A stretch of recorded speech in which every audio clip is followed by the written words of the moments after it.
heard a little one. Did I hear a little one? She's on the floor. Oh, I don't see the little one, but I hear her little sweet voice. Welcome.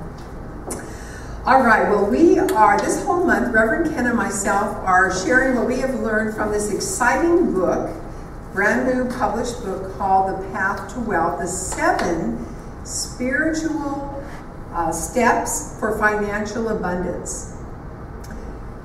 And I feel, and I know I talked to Reverend Ken about this as well, and this is a brand new teaching, but is also new, but also not new. So it's like an ancient wisdom teaching. And there's one thing that is extraordinarily important. And that one thing that is extraordinarily important is that we have a partnership, if you will, a connection with building this divine relationship with the all that is power that creates worlds. And so many people go around the planet not even sure that there is a power that they, power greater than they are, this immense intelligence. Dr. Michael Beckwith calls it the love intelligence that created the cosmos. And they don't necessarily have a relationship or a connection. It's kind of like logging on. How many of you have a computer? And you kind of log on to your computer. Well, there is a way every day. It's the most important thing that we can ever do is to have a daily time where not only log on to our computer, but we literally connect with, align with, recognize, realize, and have a ongoing relationship and conversation with and as and of the divine. Very important. So some people call it God, some call it Buddha, some call it Jesus. And our author, she has a brand new name that all of you have heard already because I've been sharing this for a couple of weeks now, called CSO, having a daily meeting with your CSO, your Chief Spiritual Officer. Isn't that a great name? Your Chief, isn't that great? See, your Chief Spiritual Officer. And if we all called it that, I mean, it's sort of like a lovely kind of neutral name. It doesn't have a lot of agenda around it, although, it could. You could have an agenda of meeting with your CSO, which I do. So we already shared with you step 1, 2, and 3. Who remembers step 1? I'm just going to mention what it was. Anyone remember? You want to read every day. You want to read something inspiring, usually in a book. But it could be one person in our class said she logs on and to her computer and watches a video that's inspiring to her. So something inspiring every day. Number 2, step 2 is to write a letter. It's not just a gratitude journal, but it's a gratitude letter to the CSO, to your partner, saying thank you for the many blessings, and you write them down. But you also thank your CSO for things that you would like to manifest that haven't quite shown up yet. And then that's number 2. And then step 3, which we did last week, is you speak your letter with emotion, right? With emotion. And we got to play with that in our play shop on Thursday, where we had our students stand up and they actually used their emotion to speak their affirmation that they wrote. I thought it was really fun. Now, Robert Collier is going to talk about today's topic, which is to up-level our consciousness. And the way we do that is with a very powerful attribute that all of us have. Every one of us has this inside. It's called our imagination. And Einstein said that our imagination is more important than knowledge. And of course, he was a genius. It's more powerful than knowledge, our imagination.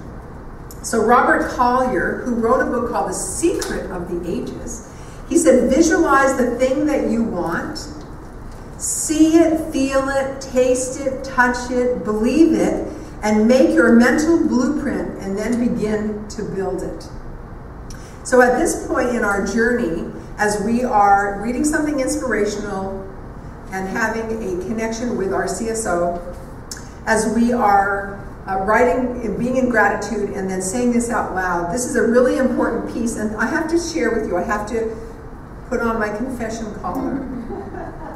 and say that for me, this is, I don't know why, but for me, this is a challenge. For me to sit for 5 minutes, that's what's recommended, 5 minutes every day. That's not that much time. 5 minutes to imagine, to literally see the details of and imagine the good that you desire. If it's health, feel that in your body. Say, I feel really healthy. If it's something else like a relationship or prosperity, or what else? What else? What are some of the things that, a car. Yes, we have our minister, Reverend, just in case, I'm just saying. Reverend Pat here feels and desires and vibes and allows. Her car's been giving her some grief. Anyone ever have a car give you some grief? Doesn't run? So hers has been doing that, and so she is open, and she has written her letter, and she is open to receive from the benevolence of the CSO this brand new, or new to her, vehicle that runs. She's open to that. Isn't that great? So I am going to join her in knowing that and anchoring that in consciousness to support her in seeing that. I love that idea. So step 4, which is what we're doing today, is using our imagination, and I call this our image machine. Did you know that your mind, your brain is an image machine? If I said, for example, a strawberry shortcake covered with whipped cream, freshly made, organic, it's the kind I like, covered with fresh strawberries, you do not image the word. You don't see it, all of us, we don't see the word strawberry shortcake. But we, all of us, have had an experience of strawberry shortcake. Anyone here not have that? Right. And so you, like my mouth will start watering. And did you know also that part of your brain, they found this out through science, that when you think of something, when you image it, part of your brain lights up? So right now, I bet a lot of you would like to go somewhere and find or make a fresh, very delicious strawberry shortcake. It's one of my favorite desserts. Why? Because it's light, it's natural, it's not too sweet. Love it. So I'm just giving you that as an example. Our brain is a picture machine. It makes pictures and images. And people call this visualization. Angie Levon from Psychology Today compiled a number of demonstrations from greatly respected researchers. I'm going to share a couple of those, like the world's best golfer. I'm going to share with you what he does. It's very brief and it's very powerful, and why he became one of the world's best golfers. But before that, I want to let you know and share with you this idea. A lot of us, how many of you have ever, of course you have, seen a movie? You go to a movie, right? And a movie is a moving picture. A moving picture. And so that is why Jurassic World, that just came out, and I like sci-fi, so I went to see Jurassic World when it came out. The first night made $500 million. $500 million, Jurassic World. And I was a contributor, made a contribution to that because I went to see it, right? And so the reason that we like movies so well, and they're so popular, and we have Academy Awards and all kinds of things, and the #1 picture of the year, is because we are literally picture machines. I took a class in cinematography, and the first thing the teacher said to our whole class, it was at the University of Oregon, Southern Oregon, professor came out and he said this. He said, when you make a movie, it is a big responsibility. All of you sitting here, it is a big responsibility when you make a movie. Why? Because you are getting inside the head of the person. This is not to be taken lightly.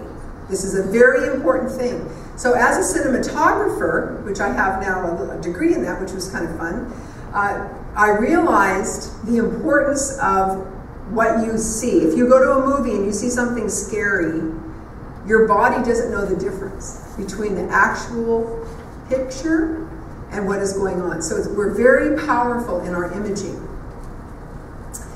And so let me share this, oh, I love this, this idea of using our imagination in a positive way. We don't want to scare ourselves. How many of you want to scare yourselves?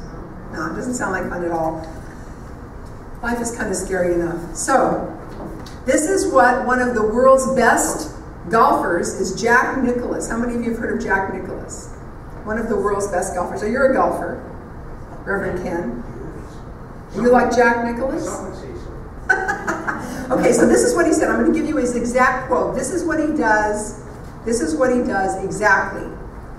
He says, and I quote, "I never hit a shot, not even a practice shot," he said, "without having a very sharp, in-focus picture in my head. First, I see the ball where I want it to finish, nice and white and sitting up high on a bright green grass. Then the scene quickly changes and I see the ball going there, its path, its trajectory, its shape, even its behavior, landing in a hole-in-one. Then there is a sort of fade out, and the next scene shows me making the kind of hit with my golf club that will turn the previous images into reality." And we had someone in our room here, who will remain anonymous, who actually practiced this and improved their golf game tremendously just by doing this. So imagine what your life would be using the same practice to envision the good you want, to do it every day for 5 minutes. Actually put the timer on, because it's going to surprise you the amount of time that is there. There was one other last story I'd like to share before I turn this over to Reverend Ken. There were 34 women who participated. They were in this particular 8-week study. They were all given a serious, life-threatening diagnosis. Anyone ever have one of those? Don't raise your hand. Or maybe you know somebody that did. And so these 8 women were taught to visualize health and well-being and having a really longevity, a long life. And they would sit and they would meditate and they would envision their body being healthy. And guess what? As the study went on for years, every one of those women had a very long and very healthy life. We affect reality. We can change whatever is going on. We're in charge of our body. We do that. We can make ourselves healthy. We can also make ourselves not so healthy. So both these are excellent examples of the demonstration of times when you envision your good by preparing yourself and envisioning just a few little questions to ask yourself that you may want to ask as you are embodying your desire in your imagination. What does it feel like and look like to reach my desire? When you're envisioning it, what does it feel like? What does it look like? How much joy and satisfaction will I have when this happens? How much freedom will I experience? How great will I feel by blessing others by sharing this story? So this golfer that I shared with you, he did this. He practiced this. These women, these 34 women, did this, and it was greatly accomplished just by their imagination. Now, our author suggests that after the 5 minutes, you just sit in the quiet when you envision it, to allow it to kind of metabolize into your DNA. So as you feel and imagine what you like in your life, the good that you are grateful for, our author invites us to go into the next step, which will be next week. It's step number 5. And each of these steps I am calling the staircase, or the staircase to heaven. Who remembers that song? Climbing the stairway to heaven, staircase to heaven. So each of these steps builds upon the other. So I invite you this week to take some time to use your imagination to bring into your experience your heart's desire, to see it, to feel it, to taste it, to touch it. Have that strawberry shortcake. I want to go have some. I don't even know where I'll have to probably make it. I don't even know any place that serves it here. Anyway, that's my portion of today's message. I now invite up the wonderful Reverend Ken, who is the co-director of our center, and he's going to give you the last piece of this message for today. So let's give him a rowdy welcome.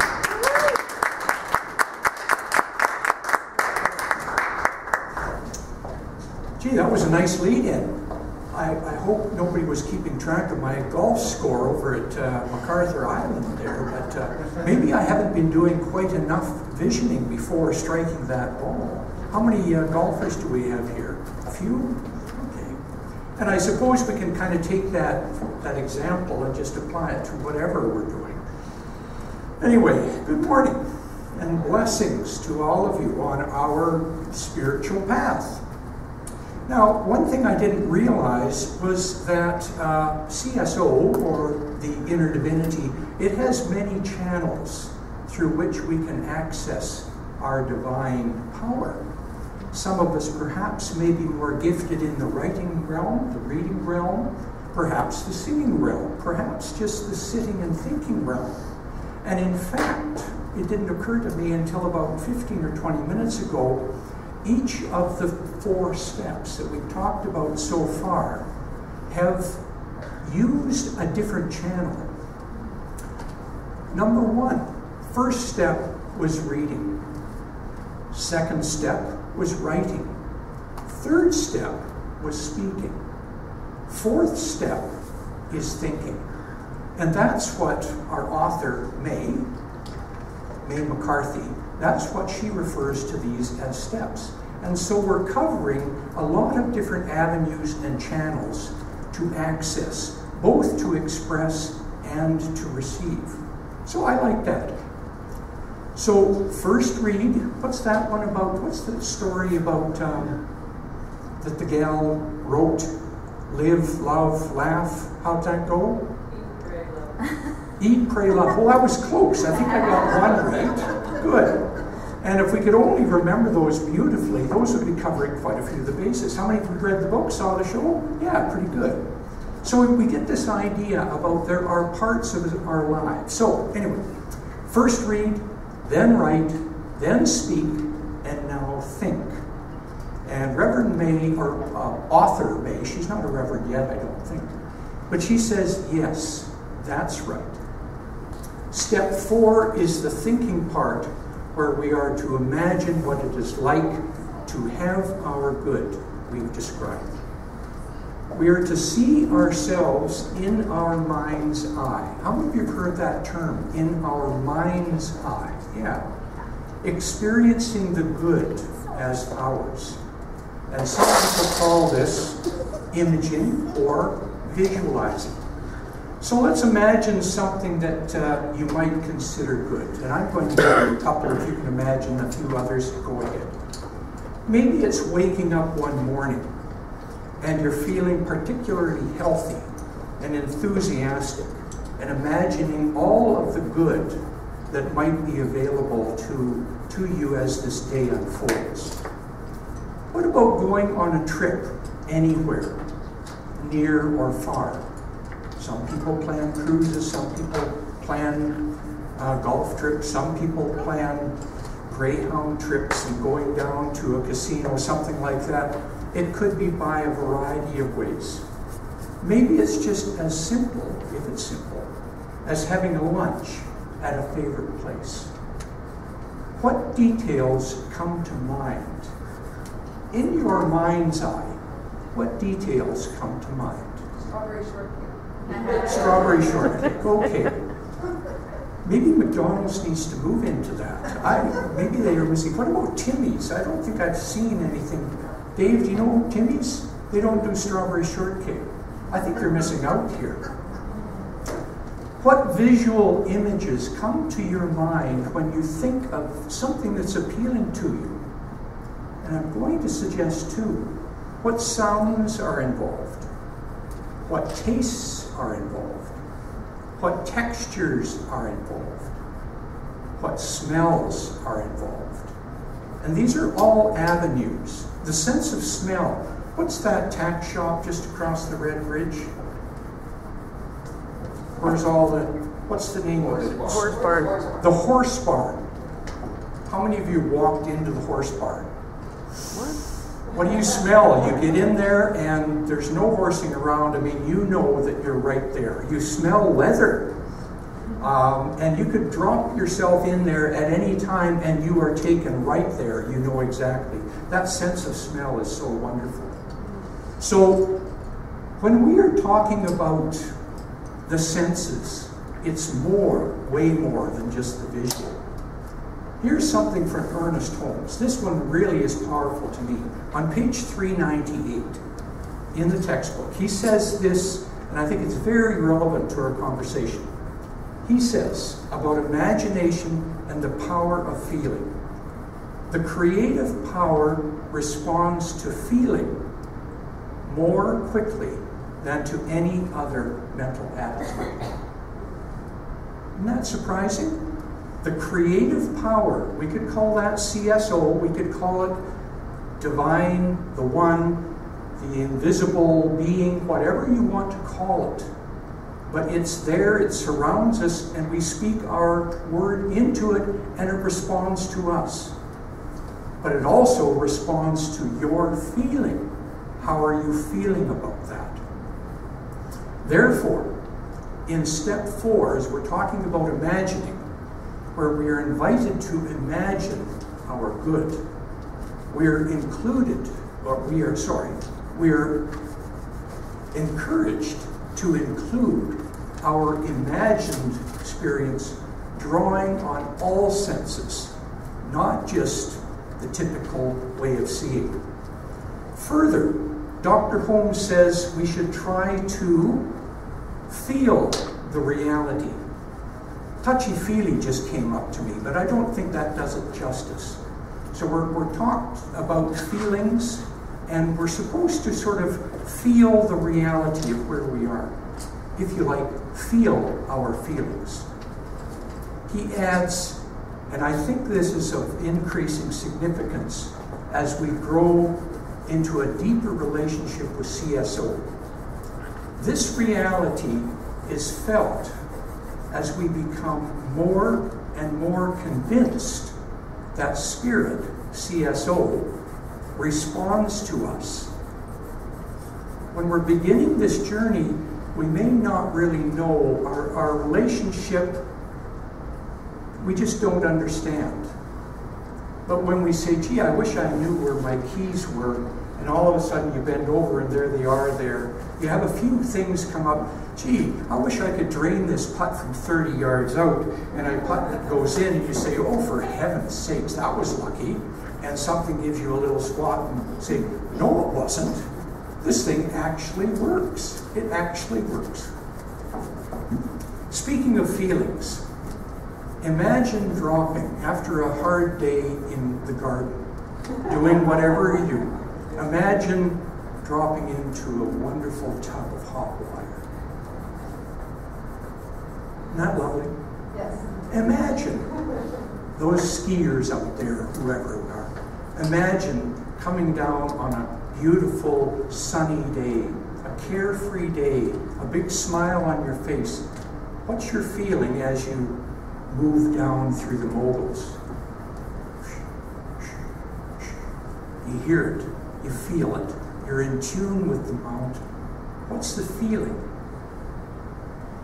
Imagine the ease, the peace, the contentment, the bliss that you might experience sitting watching a TV show, a movie, whatever it might be, with a loving companion.